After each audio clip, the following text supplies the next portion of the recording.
dosen gue bilang gini, lu nggak bakal bisa jual gambar lu kalau lu nggak bisa mengkomunikasikan ide dari gambar ini. Terus Iya. gue tuh, waduh, bahaya dong, karena gue pengen jadi arsitek.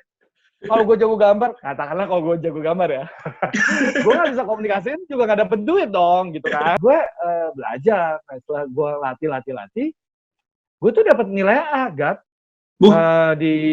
di teknik komunikasi arsitektur itu. Jadi gue langsung gini, jangan-jangan gue itu sih langsung gitu kan. Jangan-jangan gue Tuhan punya kemampuan ya aja. Jangan-jangan Tuhan emang kasih gue kemampuan ngomong. Gue tuh sama istri gue kayak, wow gitu, mulutnya gini, wow. Gila, gue amazed banget. Maksudnya kayak,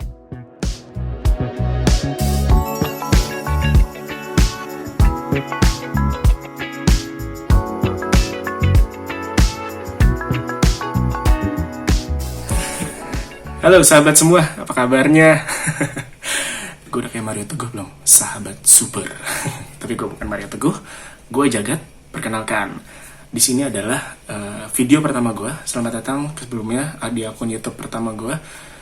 Di sini gue akan membagikan, bukan sharing lah. Kita akan sama-sama diskusi mengenai satu topik, di mana topik ini mungkin akan sangat menarik buat teman-teman semua, menemani teman-teman di mana kalian pasti mengalami yang namanya work from home atau melakukan segala sesuatu di rumah. Siapa tahu video ini bermanfaat. Gue akan fokus mengenai ilmu public speaking, di mana banyak sekali profesi-profesi yang menggunakan ilmu public speaking.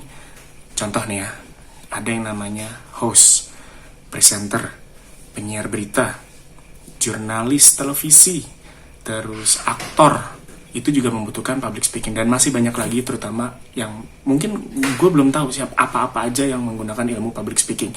Tapi untuk video pertama ini, gue akan ngobrol sama teman lama gue nih.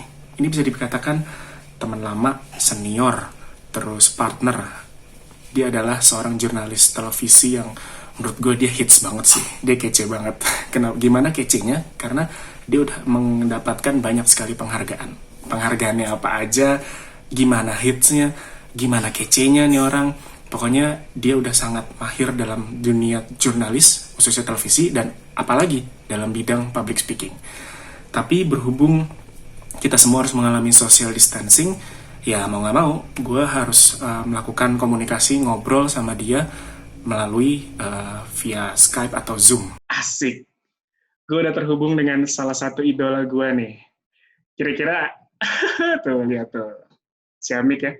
Selamat datang, Michael Chandra. Kok, gue biasa manggil dia kok. apa kabar bro? Alhamdulillah sehat. Thank you ya, udah mau join di YouTube pertama gue nih. Ini congratulations. Ini gue YouTuber amatiran ceritanya. Enggak lah. Jadi, kita doakan semakin view-nya banyak, subscribe-nya banyak. Amin. Jadi ini gue punya program namanya diskusi so asik. So asik aja diskusi. Siap. Jadi sebenarnya lu masih ngantor atau gimana? Lu sekarang masih kerja di RTV kan? Kalau gue masih dong, masih di RTV. Nah, cuman kita nerapinnya work from home. Jadi 50-50 di situ. Lalu 50% masuk, 50% work from home. Tapi karena ada himbauan dari pemerintah untuk ya pembatasan sosial berskala besar, jadi kita punya inisiasi dari teman-teman, gimana kalau kita taping talk show Maka Cara Luar Biasa di rumah aja full. Jadi benar-benar supaya kru-kru juga nggak dalam jarak yang dekat gitu satu dengan yang lain. Jadi kita coba mengamankan sebisa mungkin kru-kru yang bertugas di belakang layar. Jadi benar-benar dioperate sendiri dari rumah dengan ngevlog. Gini. Dengan Zoom. Yang gue tahu syuting sebuah TV gitu ya, TV program itu kan harus di studio, harus di istilahnya harus di tempat yang proper dan harus dengan alat-alat yang proper. Nah, lo gimana tuh bisa syuting dengan cuman bermodalkan apa nih? Kamera dari kantor atau gimana? Enggak. Kamera nggak dari kantor. Ini semua namanya adaptasi karena COVID. Jadi atas nama keselamatan dari para kru, kan nggak cuma host dong yang harus diperhatikan. Kru-kru juga penting tuh, kan bagian setuju. Host gitu ya. Nah, cuman alat-alat juga sebisa mungkin juga nggak dibawa. Karena keluar masuk kan alat-alat sudah bersihkan. Jadi terlalu riskan, karena nilainya kan mahal. Kalau tahu sendiri. Ya. Nah, kalau gue kita pakai handphone, handphonenya ya lumayan canggih lah ya. Terus kita kasih tongsis, layaknya seperti orang biasa gitu ya, foto-foto. Oh ini buat video, lalu gue gunain ini. Ya, langsung ngomong, terus tapi bisa nggak dikirim lewat WhatsApp? Karena resolusinya kan turun. Resolusi turun, Oke, pasti. Kita pakai G Drive, dikirim, oke mantep, suara juga mantep, standar broadcast. Oke, sekarang kita pikirkan nih, wawancara sama narsum dengan Zoom bisa nggak? Akhirnya di develop. Pertama gue yang run sendiri, yang jalanin sendiri Zoom-nya, gue record sama seperti lu nge-record sekarang ini. Lalu lama-lama, bisa nih ternyata dari teman-teman di rumah atau di kantornya dia juga buka Zoom, dia jadi operatornya, jadi kayak switchernya. Dia ganti-gantiin, gue ngomong, entar narasumbernya ngomong. Lalu di-develop lagi. Gimana kalau kita kalau di talk show kan ada mystery guest. Kan kalau kita masukin mystery guest. Nah, terus di-develop. Dan gue bersyukur banget kru gue di-support sama tim yang sangat luar biasa. Maksudnya terus kreasi, ide-ide, kreativitasnya itu tidak pernah cuma segitu-segitu aja. Terus men-challenge diri mereka untuk muncul ide-ide brilian. Itu sih. Justru gara-gara momen ini ya, ide-ide kreativitas tuh munculnya malah brilian ya. lebih kata orang love must goes on. Jadi hidup harus terus berjalan. Idenya makanya kemarin itu nanti kemarin kita coba taping dengan Mr. Guest. Jadi narsumnya kayak lo Gat, terus tiba-tiba dia gini, loh kok ada anak saya? Nah, surprise gitu. Baru anaknya muncul, kita bertiga. Segala sesuatu mungkin ternyata karena dimudahkan dengan teknologi. Terus kalau VT-VT-nya, gue rekam dengan voice memo. Jadi gue kirim ke sana, terus udah dijahit. Jadi teman-teman kru itu seminim mungkin datang ke kantor untuk ngambil, lalu mengerjakannya di rumah. Jadi udah selesai, dia lemparin ke kita untuk QC, lalu lempar lagi ke studio untuk Jadi artinya tim dari Michael Chandra luar biasa gitu ya, dari RTV juga sama benar-benar mematuhi anjuran dari pemerintah ya. Itu memang harus ya. Iyalah, kita kan jangan sampai kita cuma menginformasikan ke pemirsa terus jaga jarak, physical distancing atau aman di rumah, stay at home. Cuman kita sendiri juga ya kita ngerti ya, tapi gini Gat, gue juga nggak mau gini. Ada orang-orang yang punya kemewahan work from home, ada juga yang harus terpaksa juga demi menyambung hidup, mereka harus pergi keluar ya. Itu kan beda-beda ya. Tapi dalam hal ini kita sebisa mungkin, seminimal mungkin mengusahakan apa yang bisa dikerjakan dari rumah ya kita kerjakan di rumah, mengurangi aktivitas yang harus pergi keluar gitu. Terus kalau teman-teman di RTV sendiri nih, gimana liputan ke sana itu dibekali apa nih sama kantor kalau boleh tahu? Nah, kalau teman-teman di RTV tetap liputan. Cuman gue senangnya juga selama masa pandemi COVID-19 ini, media itu nggak berjalan sendiri-sendiri. Media itu berjalan bergandengan tangan. Makanya kita ada hashtag itu aman di rumah, hashtag media lawan COVID-19. Jadi para petinggi-petinggi media itu mereka mungkin udah saling rapat ya. Jadi mereka membagi tugas. Misalnya katakanlah ada konferensi dari istana, pasti ada satu media yang ditugaskan di sana. Media A lah katakanlah. Nanti ada konferensi dari gubernur, dari balai kota, ada media B yang ditugaskan. Integrasi ceritanya ya. Gimana? Jadi, tapi beragam media, hebat gak tuh? Berarti cloning-cloningan dong. Hah? Cloning-cloningan dong. Bener-bener enggak. Dia share-nya di FTP. Versi FTP semua. Oke. Oh ini gue yang tackle ya, ntar SNG gue ngambil. Nanti gue lempar. Nah dari kita lempar, oke kita bantu dari sosial media nanti ini semua untuk bisa supply informasi ke masyarakat. Nah itu yang generik kan. Kalau kita punya yang kayak special report, paket special package, itu kita buat sendiri, kita turunin reporter-reporter kita, terus diolah sendiri sama produser. Cuman kalau yang sifatnya dari pemerintah kan bisa kita udah handle ketebak bersama-sama ya dengan media-media yang lain. Betul. Jadi kita nggak perlu ngeluarin orang, reporter tuh banyak-banyak ke sana sini, karena semuanya udah nyatu. Integrasi semua media. Bagus. Kok nih ngomong-ngomong soal media nih, gue jadi topik program gue ini kan diskusi so asik mengenai public speaking nih. Tadi gue aja udah terpukau nih ngeliat lo cerita, tuh kayaknya lu gampang gitu cerita dengan mengalir gitu ya. Nah, lu tuh gimana sih memulai karir atau pertanyaan pertama gue, sebenarnya tujuan hidup lu awal tuh memang pengen jadi jurnalis televisi ya, presenter berita ya? Nah, lu lihatlah muka gue ini. Emang ada.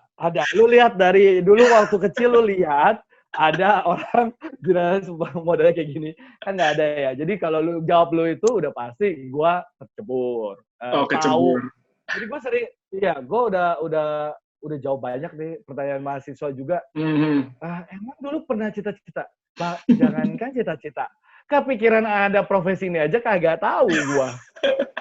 Itu lucunya. Gue tuh kagak tahu kalau gue taunya ada wartawan ya. Cuman ada kita bisa ya jadi seorang jurnalis. Kerjanya ngapain? Apa yang dilakukan? Kodenya seperti apa? Itu totally gue ngeblank. Bener-bener. Jadi kalau ditanya cita-cita nggak? Enggak. Udah pasti. Karena gue lulusannya teknik arsitektur. Oke ya. Cita-cita gue udah pasti arsitektur. Jadi arsitek. Gue ngebayangin gue ngebangun rumah dan lain sebagainya. Tapi ya Tuhan lah yang membawa, jalannya berliku sampai gue pernah kerja di perbankan.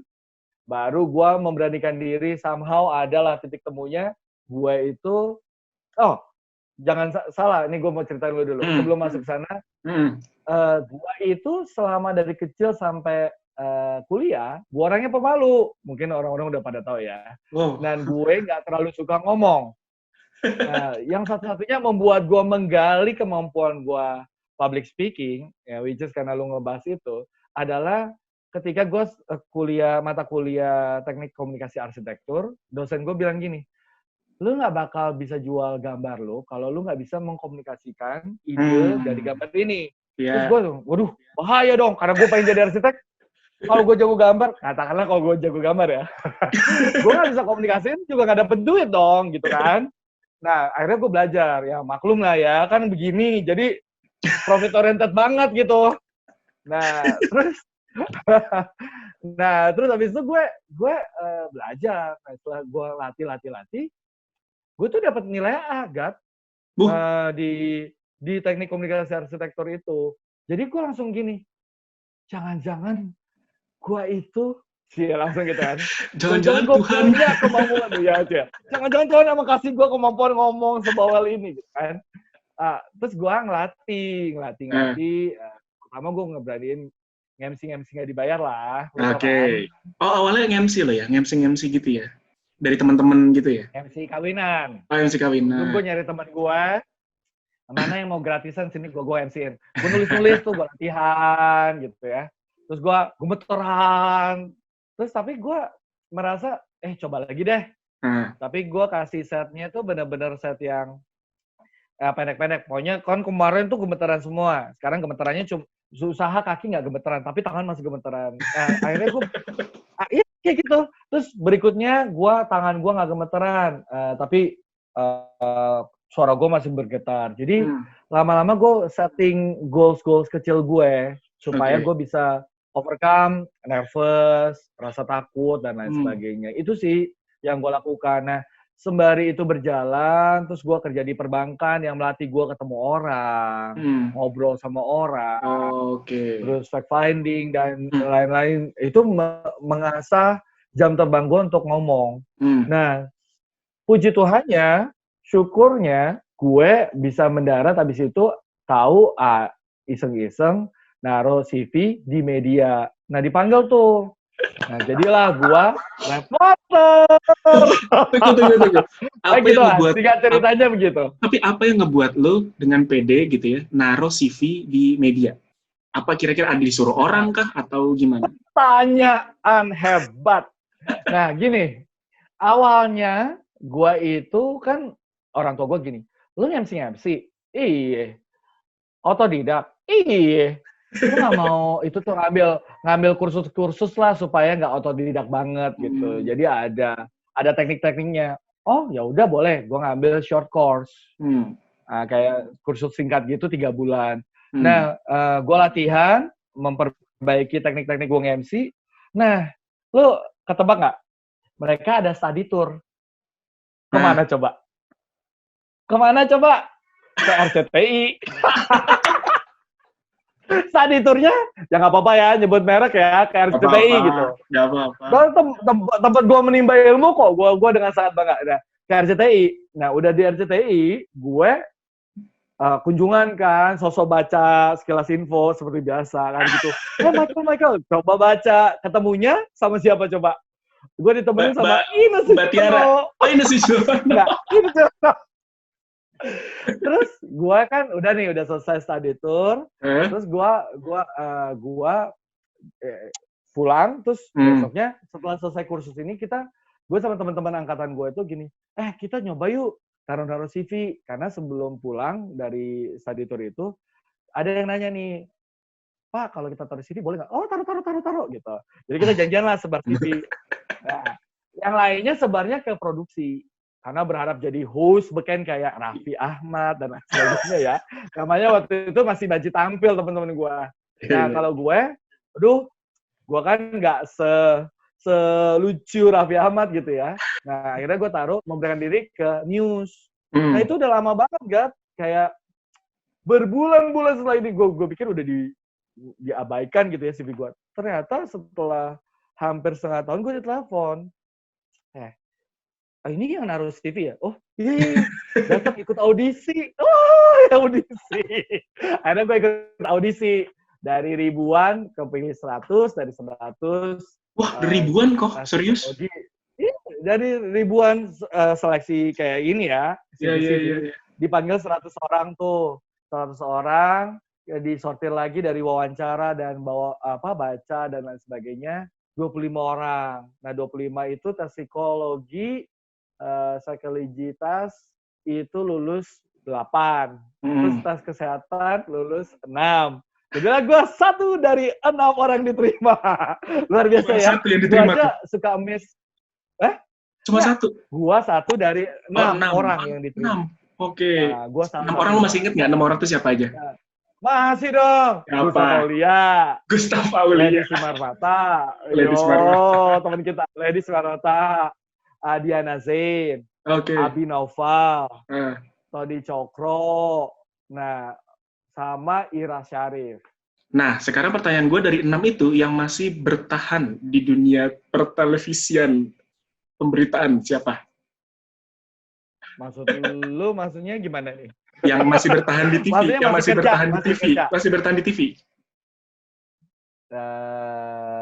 Ya. Ini lu doang ya? Kayaknya gue doang ya. Yang lainnya sih ada Ira Syarif masih jadi presenter. Oh, masih jadi presenter. Tapi wartawan, bukan? Masih presenter freelance. Oh, oke. Masih. Presenter freelance. Cuman nggak di newsroomnya. Iya.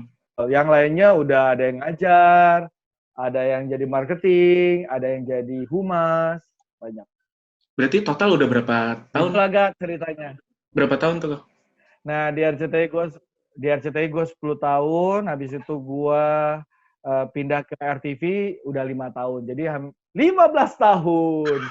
Nah, tapi masih kalah ya sama Pak KI ya. Pak Karin Ilyas kan udah 40-an tahun ya. Pak KI gitu. Senior. Takut. Tapi setidaknya lu tuh udah termasuk yang senior lah kok di dunia televisi. Sorry ya, saya masih muda. Enak aja. Mohon maaf nih. Masih banyak lah pasti Ya enggak lah. regenerasi-regenerasi di bawah lo yang menganut, istilahnya Kalau ngeliat mengidolakan yang lo gitu. masa sih? Ya Mungkin iyalah. Pak KI kali salah orang. Kalah. Ya nggak tahu ya. Ya gue bersyukur aja sih ya. Gue bersyukur ya. Itu kan gue ya bersyukur lah kalau emang jadi seseorang yang bisa Inspirasi di ya. look up tuh. Kayak gue juga ya kalau gue juga ngelihat kayak Mbak Nana, Bang Oh iya. Putra, Iya, iya. Mas Arif, Pak KI, Mbak Rosi dan masih banyak lagi. Gue juga kayak wow keren banget ya. Maksudnya itu kan pilihan ya, Gat. Kita mengabdikan diri itu sebagai seorang jurnalis itu kan ini bukan kayak jadi pemain sinetron, itu kan kayak kita pilihan hidup untuk sumber hidup kita untuk jadi sumber informasi, nyari informasi untuk menjadi sumber informasi bagi masyarakat. Itu aja sih menurut gua. Tapi gue menarik sama kata-kata lo yang tadi nih, kok. Lo memulai dari MC yang istilahnya tidak dibayar gitu ya. Terus gimana caranya Ya, di situ lo bisa, lo punya tekad yang bulat, lo harus bisa nih dalam dunia public speaking, dan bisa ceritain nggak kayak awal mulanya, oke, gue bisa belajar dari kesalahan apa, terus kan banyak tuh ya orang nervous di awal, terus pasti juga banyak kayak public speaker juga mengalami kesalahan-kesalahan. Lo bisa sharing nggak? Dimulai dari nolnya itu seperti nah, apa? kalau gua tuh modalnya karena ya tadi itu ya, gua dapat nilai A di teknik komunikasi arsitektur. Gua tuh amazed banget dan itu yang membuat gua kayak percaya bahwa gua jangan-jangan bisa asal gua mau latihan. Nah, terus gua itu coba untuk MC kan, pasti ada nervous sama rasa takutnya, udah pasti. Nah, dari situ gue kan gemeteran tuh. Semua orang ngetawain tuh di yang datang di kawinan itu. Tapi kan gue habis itu minta maaf ya sama temen gue karena gue kayak, aduh gagal banget gitu kan ya. Menggagalkan hari terindah buat temen gue. Tapi temen gue paham banget. Karena dia tahu kan awalnya kan gue nawarin diri. Gue bilang gue gak pernah MC, kalau lu mau di MC-in boleh aja. Tapi di situ gue punya kayak, kan gue bisa waktu itu.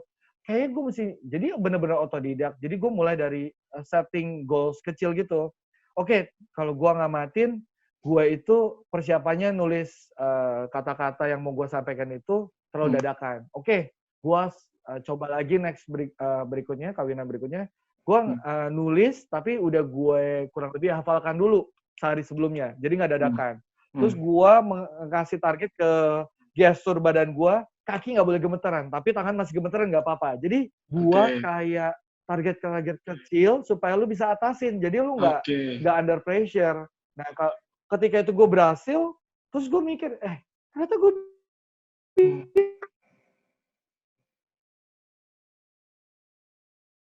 bisa ya. Dan jadi gue begini, kalau kita mau jadi luar biasa dalam dunia public speaking, kita harus mau latihan. Dan itu jatuh bangun itu akan membuat kita punya pengalaman, dan itu sama dengan jam terbang. Makanya nggak mungkin orang bisa ngalahin nervous kalau jam terbangnya nggak pernah diasah. Selamanya akan nervous. Karena ya jam terbangnya yang kurang. Kalau jam terbangnya bedanya, misalnya lu dengan orang lain, karena lu jam terbangnya udah tinggi, makanya lu nggak nervous. Lu bisa ngubah rasa takut dan nervous itu jadi energi positif. Tapi kalau bedanya orang yang tiba-tiba ditunjuk terus ngomong, karena nggak punya jam terbang, pasti dia nervous. Yeah. Dia nggak bisa mengalihkan itu jadi hal positif. Itu aja sih. Nah, masalahnya gue selalu bilang, harus latihan. Nggak ada kuncinya yang lain. Mungkin ini terdengar klise, cuman memang benar harus latihan. Kalau lu nggak pernah latihan, terus tiba-tiba lu ditunjuk terus, gue bisa kok ngomong, ya itu karena ibaratnya urat nadinya urat malunya udah putus. Itu bedanya. Tapi merangkai katanya yang mungkin kurang. Nah, itu mesti kita mesti latih. Nah, ini kan kalau waktu itu mungkin pada saat perjalanan hidup lo kan lo dikasih kesempatan nih sama teman lo untuk jadi MC walaupun gratis. Nah, buat teman-teman di sana yang pengen memulai nih, gimana sih gue harus bisa mengaktualisasikan diri gue untuk gimana gue harus latihan? Gimana kalau misalnya tidak ada kesempatan terus gue harus gimana? Kan orang juga ngelihatnya cari dong. Ini baru 0 gitu. Gimana maksudnya? Cari dong, cari. Gue nggak tahu ya, mungkin teman-teman yang nonton YouTube ini akan misalnya dia kerja, cari kesempatan untuk presentasi. Atau ada acara kecil, ya kan? Mbak butuh orang yang presentasi. Sometimes kita perlu untuk sedikit inisiatif atau proaktif untuk bisa dapat kesempatan. Nah, oke. Kalau dulu gue nggak terlalu berinisiatif juga nawarin ke temen gue, mungkin nggak ada kesempatan juga gitu. Nah, yang mesti diingat, inisiatif itu ketika lu dapet kesempatan, kalau gagal ya udah, jangan dipikirin terus ngomong ke diri sendiri, aduh gue nggak bisa nih, emang gue nggak jago ngomong. Oh nggak, latih terus sebisa mungkin. Kalau ada acara kantor kecil, yang kecil-kecil, acara ini jadi MC, nawarin diri. Modalnya harus emang berani dulu, berani melangkah. Jadi nggak perlu harus langsung terjun ke dunia profesional ya, yang kecil-kecil dulu aja ya, dari sekitar kita gitu ya. Iyalah. Ya. Nah, kan sekarang juga marak ya, ibaratnya online dan offline untuk platform yang untuk kita belajar. Nah, kan banyak bisa kita cari dari buku, YouTube, atau bahkan kelas-kelas yang dibuka secara offline dan online. Belajarlah, nggak ada salahnya kok. Nah, setelah belajar, itu kan teori. Prakteknya mesti dilakukan. Kalian promo deh gua. Lu promo apa di sini? Coba. Lu mengarahnya kemana di sini? Jadi kalau mau belajar bisa ke saya. Oh, lu membuka kursus juga ya? Tuh, lihat. Michael sih, sebenarnya kursus. Nggak, actually temen gue sih. Temen gue tuh kan salah satu yang berfokus pada edukasi. Terus dia datang ke gue, dia bilang, Mike, mau nggak lu jadi fasilitator, bantu. Lu punya kesempatan, keinginan nggak untuk berbagi ilmu? Oh, gue bilang gue sangat senang. Karena gue tahu gue bisa kayak gini tuh karena senior-senior di RCTI, senior-senior di RTV. Jadi gue tuh nambah ilmu itu karena mereka nggak pelit ilmu. Senior-senior itu. Ya kan? Jadi gue semangatnya suka gue berbagi. Gue mau gitu. Akhirnya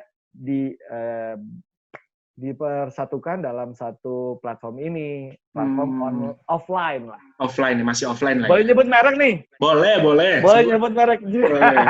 Di Trend2. Nanti gue tulis di deskripsi ya. Tapi by the way, waktu sebenarnya zaman lu dulu memulai karir itu, lu mengikuti kursus-kursus yang resmi gitu nggak sih? Atau lu benar-benar otodidak? Kan tadi gue bilang, ada sekali, gue semuanya otodidak, MC. Terus habis itu setelah gue jam terbangnya udah cukup tinggi, udah mulai minta bayaran. Tinggi ya? Ya kan, udah. Terus ibu gue nanya, lu selama ini MC tuh belajar dari mana? Oh, otodidak, Mam, gitu. Lu nggak mau ngambil ini ya, kursus biar mantep gitu, secara teknik tuh punya gitu. Akhirnya gue ngambil tadi kursus itu. Makanya gue juga tertarik untuk kayak giving back to the society gitu loh. Jadi benar-benar apa yang gue dapet dari orang-orang hebat di RCTI yang sekarang udah melintang kemana-mana, terus dari RTV ya gue beriin lagi, gue kembalikan lagi lewat platform Trend2 itu. Tapi nggak cuma Trend2 ya, gue kan ada undangan-undangan kemana-mana gitu. Ya, gue dengan senang hati sih. Ya gue intinya bisa di Trend2 dan di beberapa kayak apa ya, undangan kementerian dan gue sih dengan senang hati berbagi karena menurut gue memang kita harus berani membuka diri kita untuk mau diajar dan belajar supaya kita bisa naik tingkat gitu menurut gue. Ya, tapi artinya berarti dari mulai awal itu lu tidak belajar. Kalau sekarang kan banyak nih platform yang tadi lu bilang nih, banyak platform online maupun offline gitu. Kalau zaman dulu lu hanya berdasarkan modal nekat, modal keinginan offline. Gitu ya. Betul. Jadi terus ditambah biasanya dengan nah, gue pengen denger dong kok soal RCTI nih. Gue menarik kayaknya dari kemarin dari tadi lu ngobrolin RCTI kayak lu proud banget gitu sebagai alumni RCTI. Lu dapat apa sih di RCTI kok?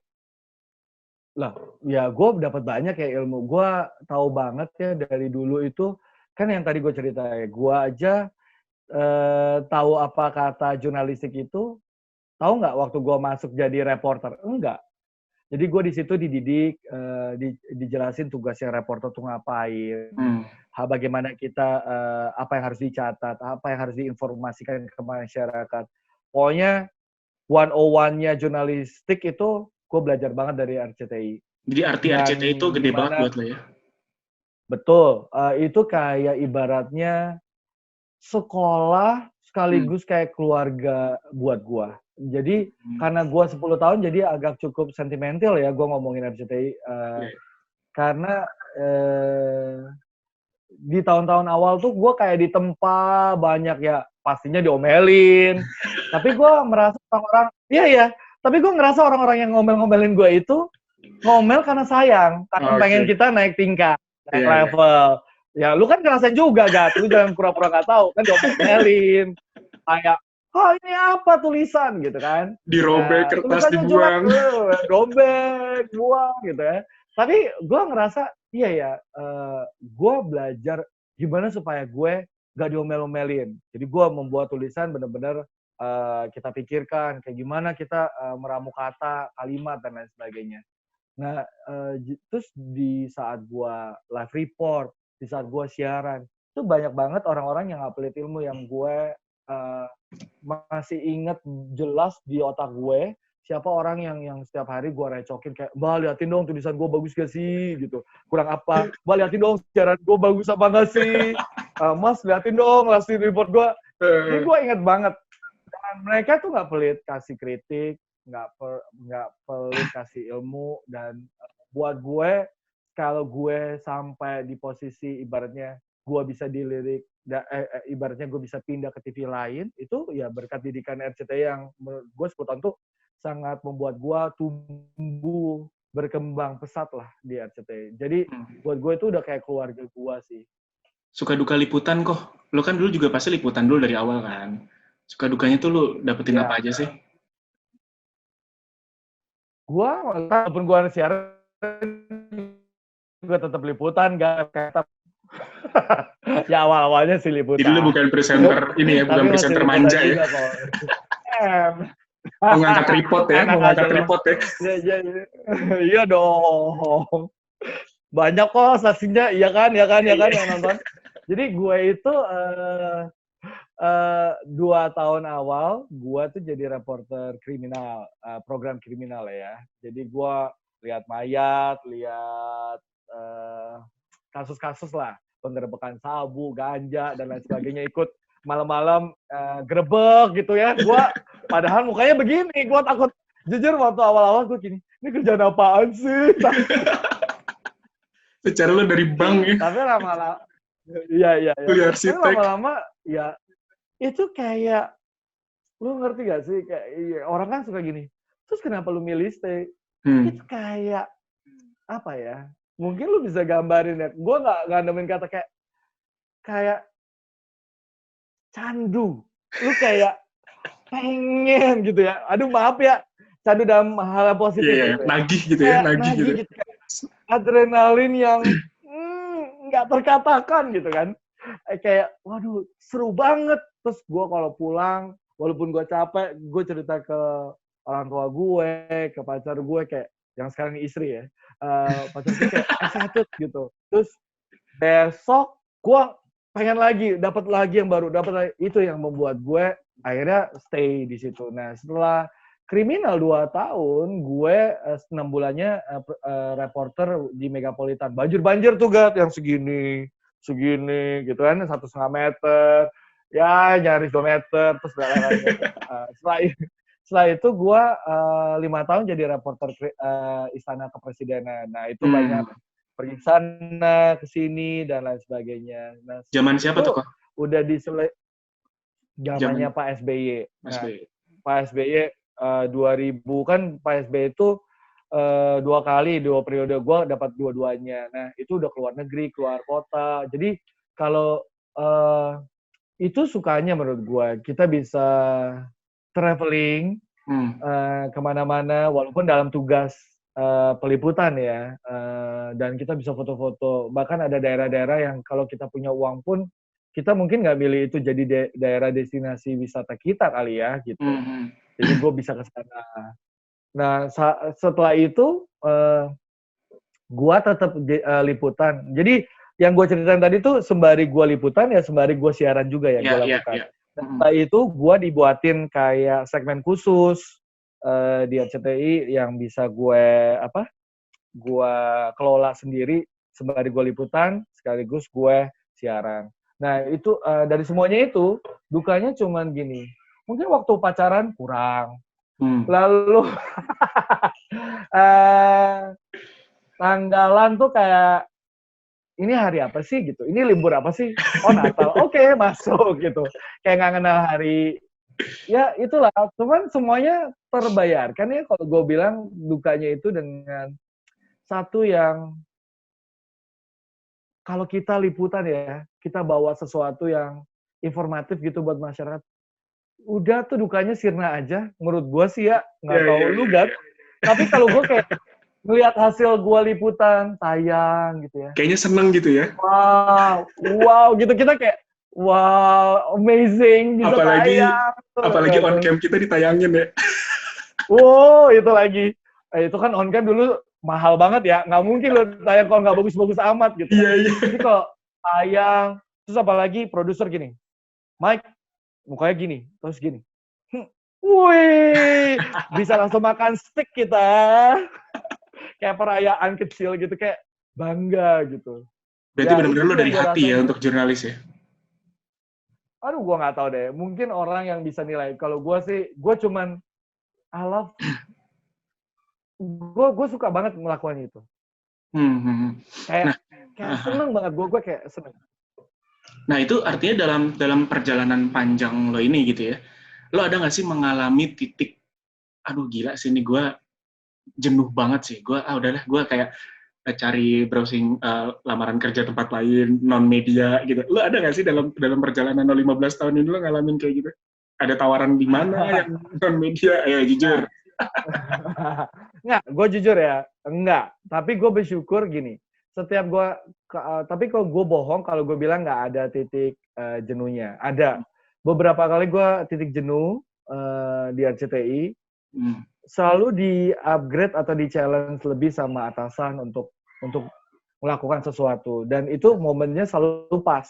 Saat gue lagi jenuh, gue udah ngelakuin kayak, udah berasa ya, kita kan berasa ya kalau stagnan gitu. Yeah. Tapi tiba-tiba atasan manggil terus ngasih challenge lebih. Mike, lu buat kayak gini dong, kayak gini-gini. Membuat gue lagi excited lagi. Setiap gue udah ngelakuin yang tadi, yang di challenge itu berhasil, gue mulai stagnan lagi, atasan manggil lagi. Jadi gue selalu bersyukur, maksudnya atasan juga cepat tanggap menangkap rutinitas dan memberikan tantangan yang menurut gue sih sangat bersyukur ya. Mungkin gak semua orang dapat seperti itu, tapi gue sangat bersyukur gue dapat challenge itu yang sehingga pengembangan diri gue tuh berjalan baik, baik gitu. Tapi artinya termasuk sempat kepikiran nggak sih kayak gue udah nih di dunia jurnalis nih televisi, udah gue pengen yang lain gitu. Pernah nggak sih kepikiran sepintas aja? Enggak. Gue bener-bener nggak pernah. Mohon maaf kalau nggak.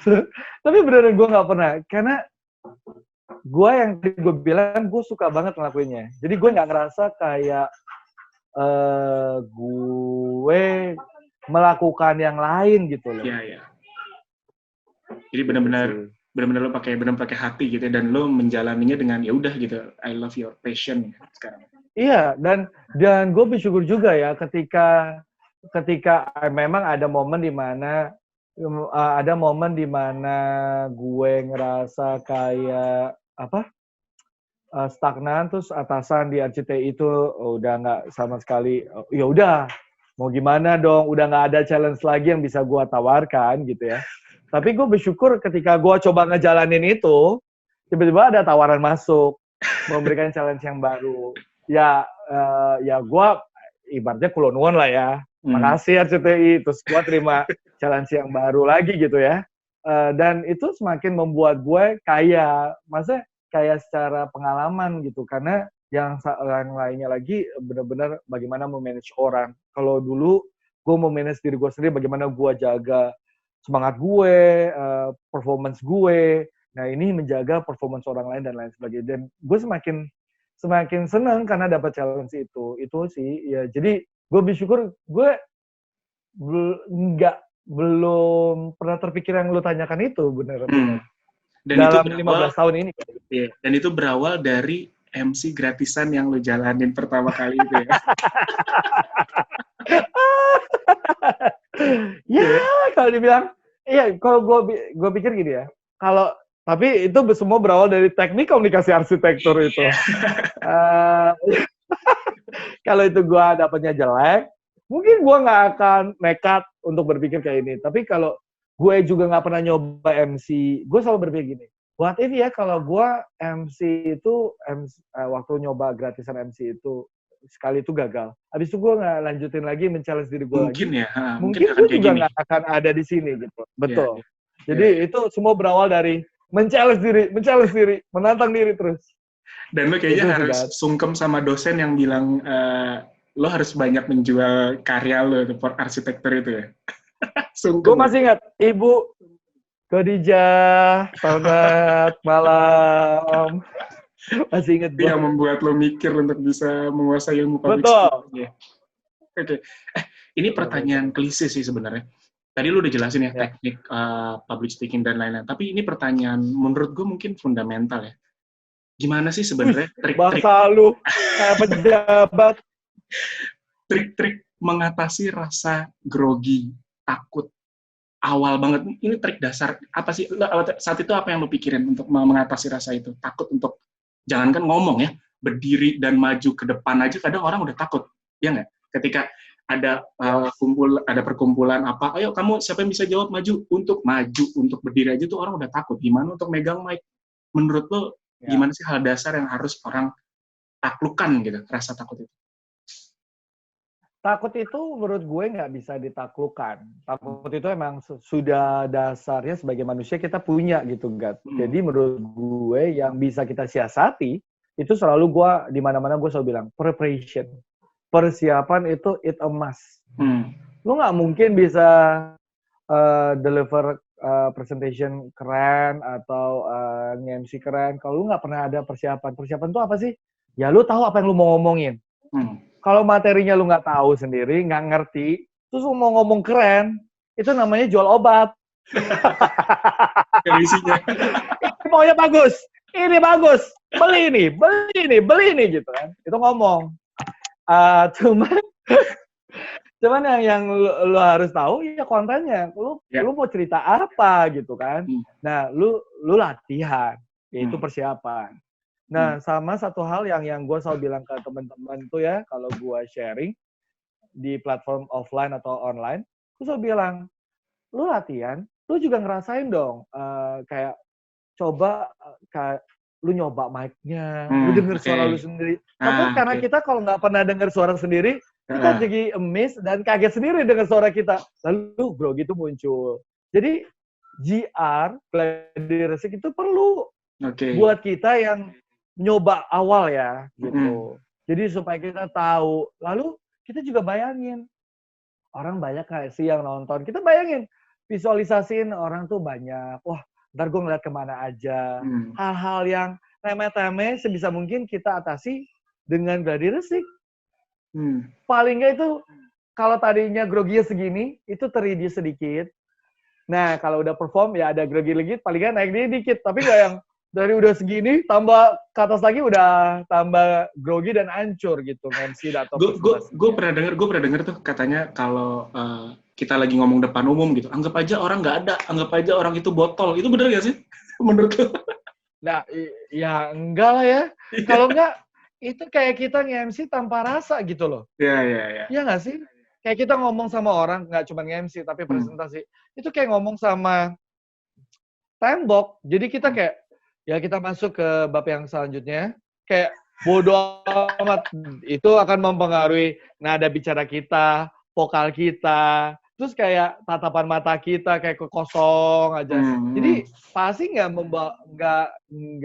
punya feel ya? Nggak memorable gitu. Yeah. Betul, nggak ada feel-nya gitu. Menurut gue sih, walaupun kita takut ya, walaupun kita lagi ngomong sama lu gitu, misalnya katakanlah ada pejabat tinggi gitu, walaupun takutnya tetap dilihat, walaupun ya kita atasi dengan persiapan tadi gitu. Oke. Nah, sekarang sebenarnya kalau lu lihat kan banyak profesi, gue nggak tahu menurut lu profesi-profesi yang membutuhkan ilmu public speaking-nya pasti banyak nih. Penyiar berita, jurnalis televisi, presenter, host, acara musik atau acara apapun. Nah, Beda nggak sih? Bedanya di mana gitu ya? Kayak teori untuk mengaplikasikan public speaking di profesi-profesi itu. Atau garis benang merahnya sama menurut lo? Menurut gue sama, karena semua berfokus sama audiens. Cuman mungkin bedanya ketika kita di jurnalistik, kita bicaranya sama kamera, which is kamera itu merepresentasikan jutaan, puluhan juta pemirsa. Ya. Nah, kalau kita presentasi atau di kantor-kantor, kita ngomongnya sama orang yang langsung memberikan reaksi langsung gitu ke kita. Secara teori dan aplikasinya itu sama kurang lebih. Cuman bedanya ya kalau dari kepemirsaan kan mulai follow kita, itu bentuk-bentuk respon-responnya kan, gitu kan. Mas, aku dukung. Aduh, terima kasih. Mas, ada fans clubnya ya, fanbase. Misalnya gitu. Nah, tapi kalau dari kita presentasi kan kita bisa lihat ada orang yang manggut-manggut, ada yang senyum, ada yang bete, nggak suka sama kita. Itu responnya aja menurut gue yang beda-beda. Yang kita terima langsung kalau kita presentasi, tapi kalau yang di broadcast itu ya bisa sebulan atau kita nggak tahu bertahun-tahun baru kita dapat respon yang positif atau negatifnya ya dari situ. Nah, tadi kan lu bahas sedikit soal tone suara ya. Suara gitu ya. Lo harus kita harus lihat dengar suara kita sendiri. Kalau misalnya ngerasa aduh suara gue cempreng nih, itu gimana sih, bisa disesatin nggak? Atau memang ya udahlah, emang nasib aja gitu? Kalau menurut gue ya, nggak tahu, gue termasuk orang yang gini, itu bisa dilatih. Langsung suara gue berat, itu bisa dilatih. Tapi itu jangan sampai kehilangan jati diri sendiri gitu. Menurut gue, jangan sampai lu trying hard to be someone else gitu. Jangan sampai lu kayak, kan suara si X itu berwibawa sekali ya, mari kita coba. Sehingga lu kehilangan personality lu gitu. Menurut gue sih. Tapi kalau misalnya sesuatu kayak vokal dan lain sebagainya, itu bisa kita latih sebenarnya. Supaya lebih dibulatkan. Nah, kalau warna suara, itu kan beda-beda ya. Kalau gue anggapnya anugerah aja. Ada orang yang serak gitu. Iya. Ya itu jangan dianggap jadi kayak, aduh kok suara gue nggak bulat ya kayak yang satu. Just, anggaplah itu jadi kekuatan lo. Karena ketika orang suara kalau gue kan serak-serak becek ya, serak-serak basah gitu ya. Nah, anggaplah itu jadi satu kekuatan lo. Pede aja bahwa ketika lu muncul kayak, selamat pagi pemirsa, orang langsung, ini si serak Michael gitu, misalnya gitu. Jadi kan itu jadi salah satu ciri khas lo, gitu sih menurut gue. Jadi jangan nggak pede gara-gara, aduh suara gue nggak ngebas kayak Gustaf Aulia nih. Sebut merek dia. Tapi Gustaf Aulia tuh keren menurut gue. Suaranya tuh emang gede banget. Effortless ya. Iya. Pemirsa, effortless. Hai Gustaf. Gibah deh kita. Aduh Kak Gustaf, gue ngeliatnya keren banget sih ini orang ngebahas itu. Ciamuk. Gue juga waktu, apalagi gue temen sangkatannya, waktu dia nyoba gitu kayak, pulang gitu. Pusing liatnya. Kayak effortless, kayak kita semua udah nahan perut pakai pernapasan diafragma, dia cuma yang kayak, ini anak kayak nggak berusaha gitu. Aduh, semoga ntar nonton dia ya. Iya, keren sih. Iya. Nah, balik lagi ke basic public speaking nih. Dan karir lo di dunia televisi. Pencapaian yang lo tidak akan pernah lupakan seumur hidup. Kira-kira apa sih dalam bidang jurnalis? Pertanyaan perlu gue pancing. Sosok public speaking kan gue. Ya lu yang sebut lah. Ya maksudnya gue ada lah ya. Tadi gue di intro, tadi gue di awal gue udah bilang bahwa gue akan ngobrol sama orang yang sudah mendapatkan penghargaan paling prestisius dalam hidup. Panasonic Gobel Award, gimana Mike? Panasonic Gobel Award, lu pernah menang Panasonic Gobel Award, gimana perasaan? Kalau gue sih senang.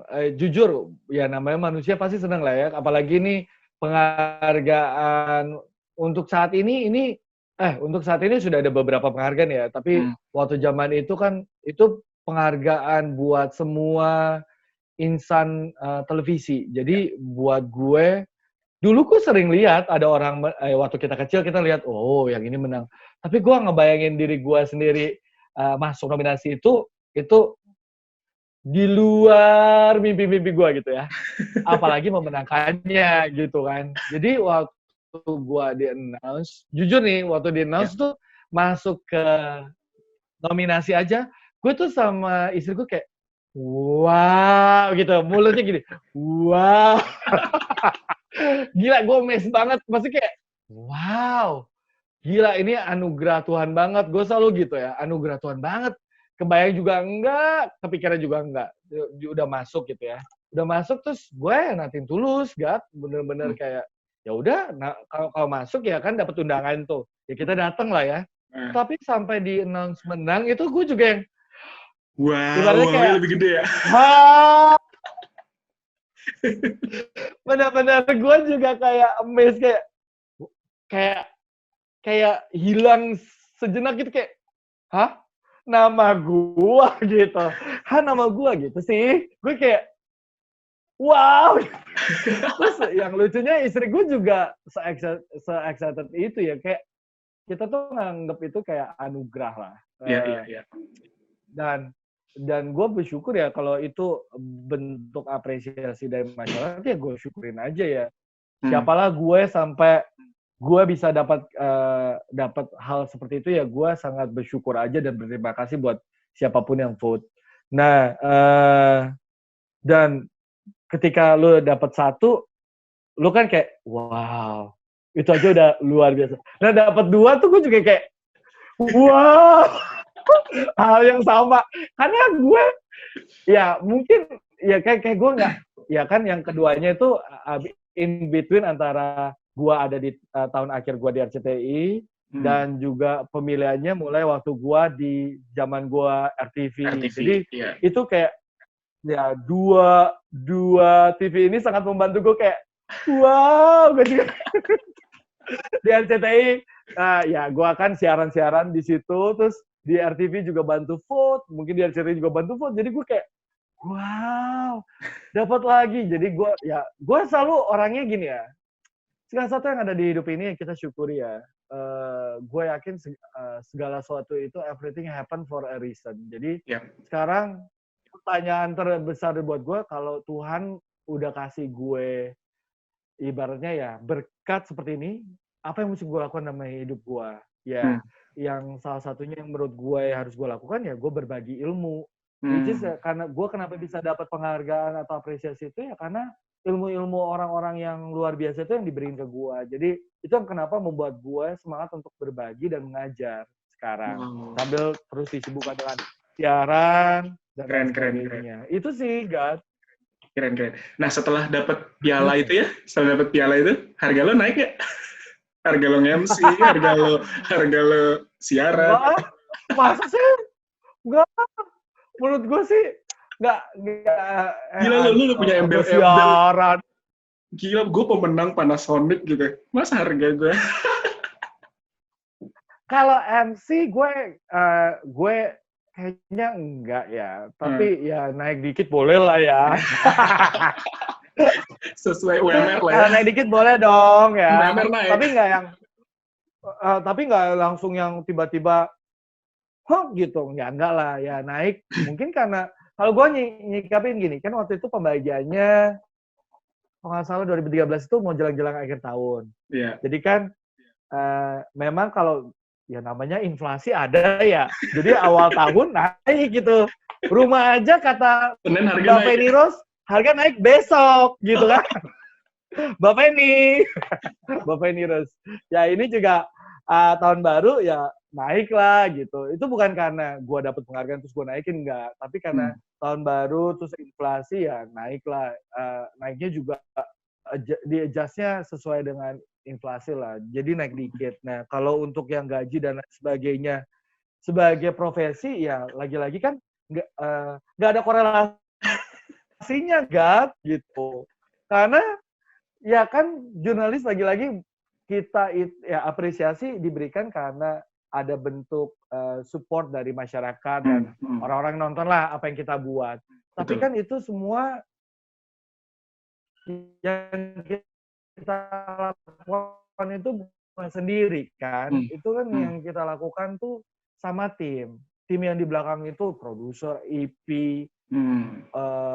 reporter, editor, grafis, kru di studio, masih banyak lagi. Jadi menurut gue nggak ada korelasinya sama apa yang kita lakukan dan harusnya kita nggak boleh ngarepin itu juga, bukan berarti terus harga naik ya kasihan lah, teman-teman yang lain juga kan perlu adjustment ya, kalau mau di adjust ya adjust semuanya, karena gua kan ini hasil karya dari semua teman-teman yang support, kameramen segala macam gitu sampai driver juga ya, jangan lupain tuh driver.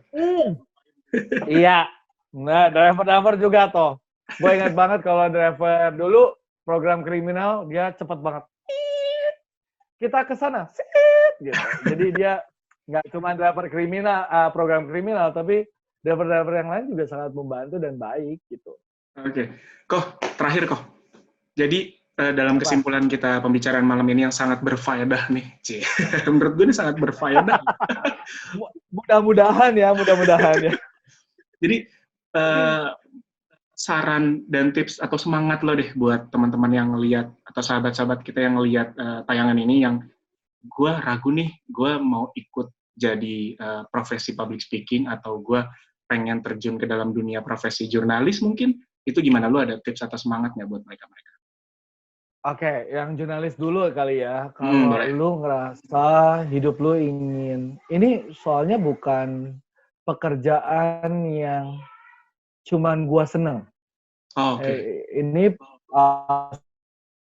seorang jurnalis itu dituntut ya bener-bener lu emang mau mengabdikan diri lu untuk jadi sumber informasi buat masyarakat. Gue selalu bilang kayak, ya kalau lu masih mikirin soal ketenaran, lu masih mikirin soal gimana ya gaji gua dibandingin sama gaji temen gue yang kerjanya di Sudirman Tamrin, ya nggak usah jadi jurnalis. Nah, itu gue inget banget tuh ada senior yang ngomong gitu sama gue. Kalau lu pernah ngebayangin hidup lo, pernah lu ngebayangin hidup lo, terus lu membandingkan hidup lo sama temen lu yang memilih untuk jadi karyawan bank dan lain sebagainya, lu jangan pernah jadi jurnalis. Jadi pastikan dulu motivasi lu apa, pengen jadi seorang jurnalis, lu tahu betul ini yang lu mau, dan lu belajar jadi seorang jurnalis. Jadi jurnalis itu jangan pernah ngejar layar doang, karena yang penting adalah gimana ngejar supaya kita bisa jadi jurnalis yang handal. Nah, kalau jadi jurnalis yang handal itu nggak pernah lepas dari terus mau membuka diri untuk belajar, terima saran kritik, jangan baperan.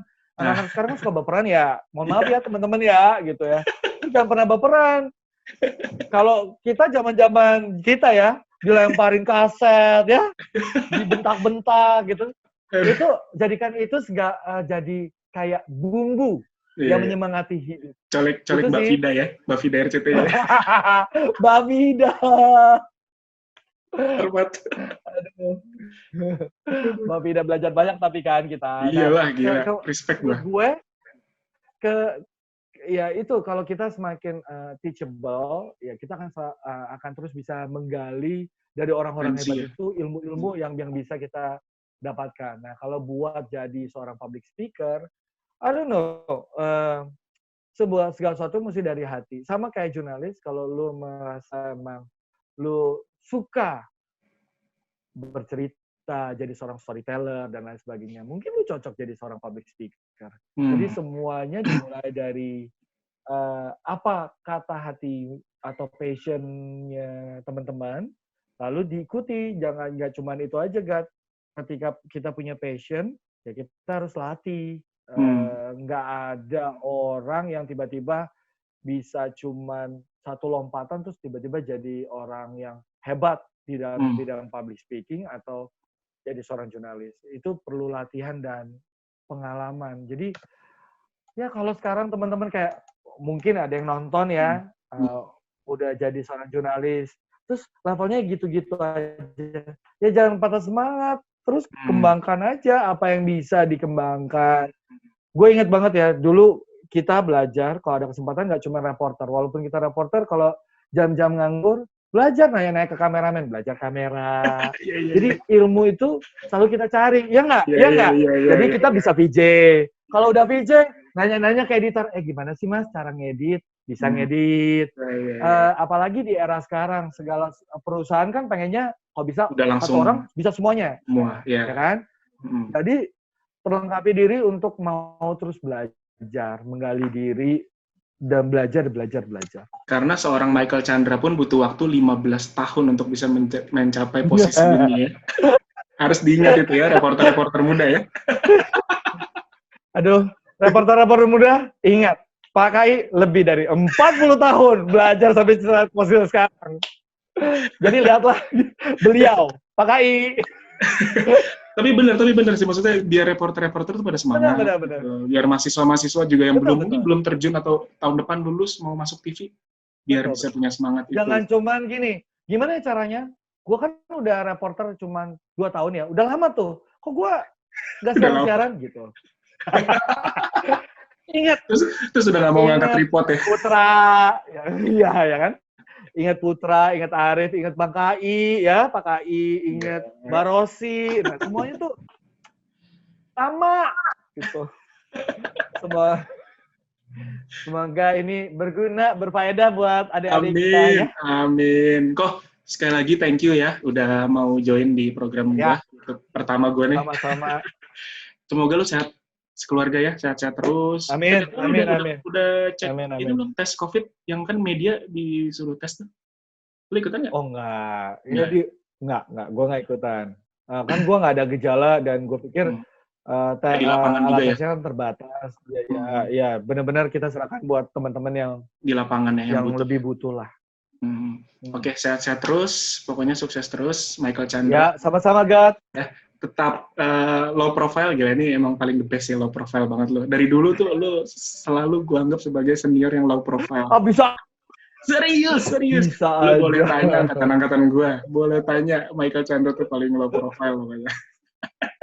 Bisa aja. Thank you ya Gat, udah diajakin ngobrol-ngobrol seru. Siap, salam buat keluarga ya. Stay. Ya, sampai ketemu lagi. Bye-bye. Ya. Itu tadi hasil bincang-bincang gue ya dengan seorang Michael Chandra. Dimana banyak sekali hal yang bisa kita dapat, banyak sekali ilmu yang bisa kita rasakan atau bisa kita ambil, walaupun perbincangannya nggak terlalu lama, tapi ya semoga itu bisa jadi ilmu buat kalian yang memang lagi stay di rumah, lagi work from home atau apapun itu. Jangan lupa kalau kalian suka dengan video ini, like, subscribe, dan jangan lupa komen. Oke? Itu aja dari gue. Mungkin video-video berikutnya gue akan lanjutkan bincang-bincang gue dengan banyak lagi teman-teman gue yang memang sudah terjun di dunia broadcast ataupun terjun di dunia public speaking. Oke? Saya Jagat, pamit. Bye-bye. Tetap sehat ya.